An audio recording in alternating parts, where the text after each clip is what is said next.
But now that we have the what and we have the why, we need to think of the how we are going to design these tickets. And the very first thing that you have to bear in mind is that you need to align the ticket to the lesson objectives.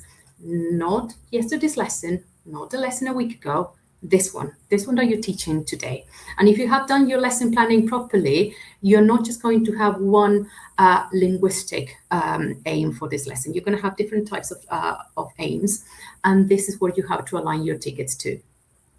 Once you have decided or have you identified your objectives, it's time to choose your questions. The exercise that we did before.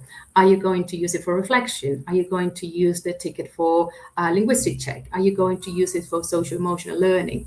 What or why are you going to use this ticket today?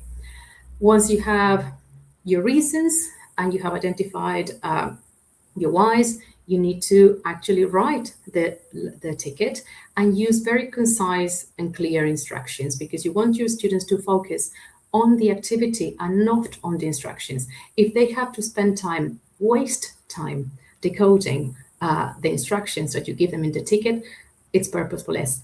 You don't need, they are going to waste time on something that is not really the purpose of the activity. They have to concentrate on the activity and produce the best language they can and actually answer the question rather than just wasting time decoding it. And last but not least, you have to concentrate on the format. It makes absolutely no sense to teach students to use a new tool or a new software like Google Sheets if they have never used it before.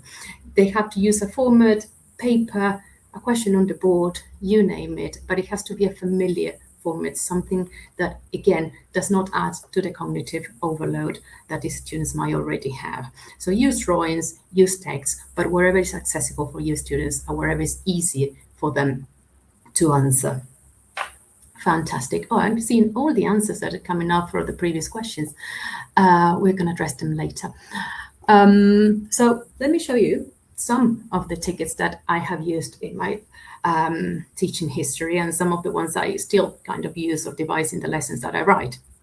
The first one is pretty much my favorite, the one I always go to, and I use it with all levels, beginners and advanced students as well. Write 3 new words, or I usually ask them, what's the word of the day? And believe me, students are not going to just see the first word that comes to their mind or is there in the book and tell you that word. They are always going to go through the lesson in their heads and give you the word that is stuck to them the most, either because it was difficult or because it was funny, but they are going to come up with words that really mean something for them. The second type of ticket is the one that you have there, fake or real, and it's very good for comprehension lessons, listening comprehension, reading comprehension, or even grammar rules. I ask students to identify a fact about the reading of the text that they dealt with during the day and correct it. So again, they would have to summarize, go over the lesson and check all these facts if they are true or false. And again, a very short activity, very easy to do. And the one on the right-hand corner is a little bit of a creative one. The lesson was about British food, and your very young learners have to draw what they would like in their British breakfast and complete a functional phrase that I have given them the frame for. So here I'm testing vocabulary and grammar at the same time.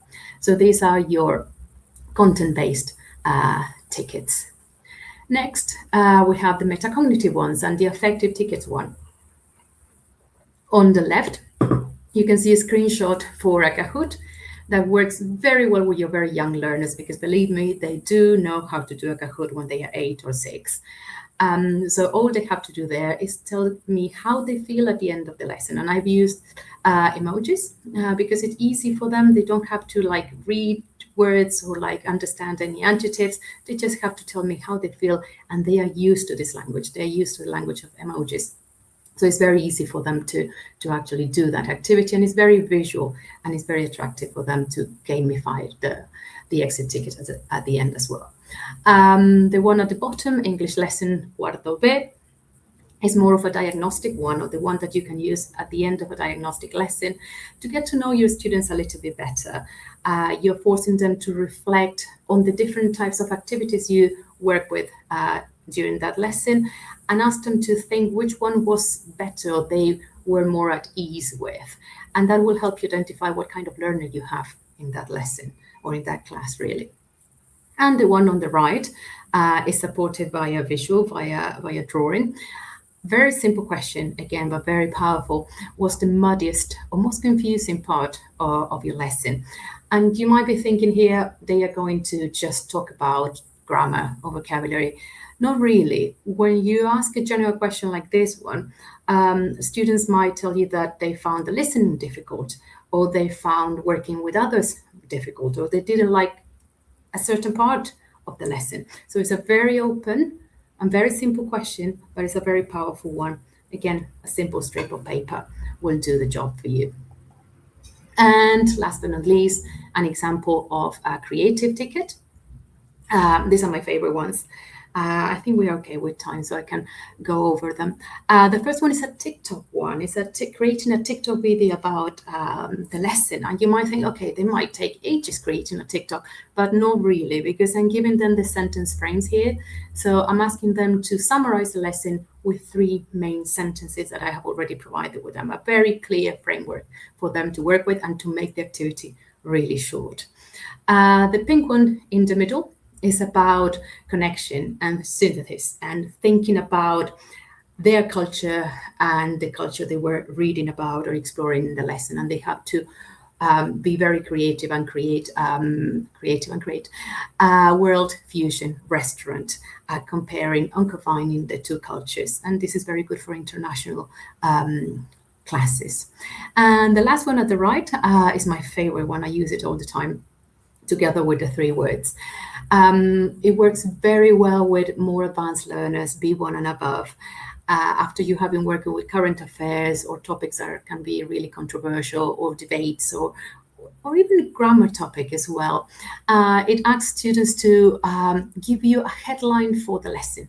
They can focus on really anything in the lesson. It can be working with Daniela or working with Rosario, or it can be something as controversial as the difference between for and since, or something they really found interesting in the lesson. But the headline helps them summarize and makes them summarize the lesson and go over from beginning to end and think about what headline they can give to this article that was the lesson.